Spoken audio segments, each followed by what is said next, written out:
Big ബോസിന്റെ എല്ലാ സീസണിലും എലിമിനേറ്റ് ആയിട്ടുള്ള ഒരുപാട് കണ്ടസ്റ്റൻസ് തിരികെ വരുന്ന ഒരു ഇതാണ് ലാസ്റ്റ് ഒരു വീക്ക് എന്ന് പറയുന്നത്. ഈ ഒരു ബിഗ് ബോസ് സീസൺ 7ലും അങ്ങനെ തന്നെ വന്നു. പക്ഷേ ഇതിൽ തിരിച്ചു വന്നിട്ടുള്ള ഒരു കണ്ടസ്റ്റന്റ് ആണ് ശൈത്യ. ശൈത്യ ഇവിടെ വന്നിട്ട് അനുമോളുടെ അടുത്ത് വളരെ മോശമായ രീതിയിലാണ് പെരുമാറുന്നത്. പുറത്തുള്ള ഒരുപാട് കാര്യങ്ങൾ തുറന്നു പറഞ്ഞ് കരഞ്ഞ് ഒരുപാട് ഈ ഒരു സീൻ വഷളാക്കിയിരിക്കണം.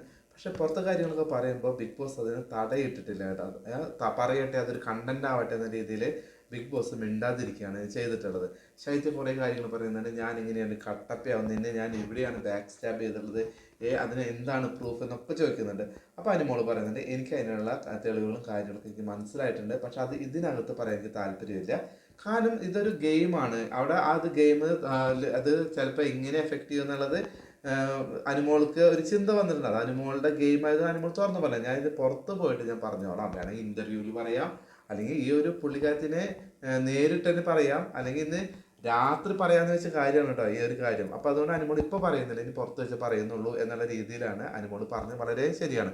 പക്ഷെ നമ്മളിവിടെ ഒരു കാര്യം കാണണം. അനുമോളുടെ നല്ല കട്ട ഫ്രണ്ട്സ് ആയിരുന്നല്ലോ ഈ ശൈത്യ, ആളൊരു കട്ടപ്പയായിട്ട് മാറി. പിന്നെ ആദിലെ നൂറയാണ് അനുമോൾ നല്ല ഫ്രണ്ട്സായിട്ട് കരുതിയിരുന്നത്. ഇങ്ങനെ ഒരു സിറ്റുവേഷനിൽ ആദിലെ നൂറയും അനുമോൾ ഒറ്റപ്പെടുത്തുകയും ശൈത്യയുടെ കൂടെ നിൽക്കുകയാണ് ചെയ്യുന്നത്.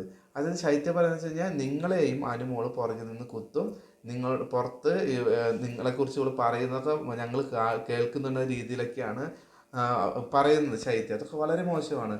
അപ്പം അതെല്ലാം വിശ്വസിച്ചിട്ട് അനുമോളെ വീണ്ടും ഇവർ കളിയാക്കലും അനുമോളയുടെ അടുത്ത് ചൂടാവുകയും ശൈത്യയോട് സംസാരിക്കണം, നീ ക്ലിയർ ചെയ്ത് പോകണം എന്നൊക്കെയാണ് ആദില നൂറയും പറഞ്ഞത്. എവിടെയാണ് അല്ലേ ആദിലയ്ക്ക് നൂറയ്ക്ക് ശരിക്കും പറഞ്ഞാൽ അനുമോളുടെ ഒരു ജെന്യൂൻ ഫ്രണ്ട്ഷിപ്പ് ഉള്ളത്?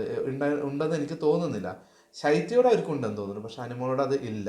അനുമോളോടുണ്ടെങ്കിൽ ഇവരിങ്ങനെയല്ലല്ലോ പെരുമാറേണ്ടത്. അപ്പോൾ ശൈത്യയും ആദിലും നൂറയും ശരിക്കും പറയുകയാണെങ്കിൽ അനുമോളുടെ ഒരു ഫ്രണ്ട്സ് ആണെന്ന് എനിക്ക് ഒരിക്കലും പറയാൻ പറ്റില്ല. അവരും ഗെയിമിൻ്റെ ഒരു ഭാഗമായിട്ട് അനുമോൾക്ക് എതിരെ നിൽക്കുന്ന ഒരു കണ്ടസ്റ്റന്റ്. പക്ഷേ ഇവർ ഗെയിം എടുക്കുന്നത് അതിനകത്ത് ഏറ്റവും നല്ല ഒരു ഗെയിമറുടെ അടുത്താണെന്നുള്ളത് അവർ മറന്നുപോയി. അതാണ് അനുമോൾ.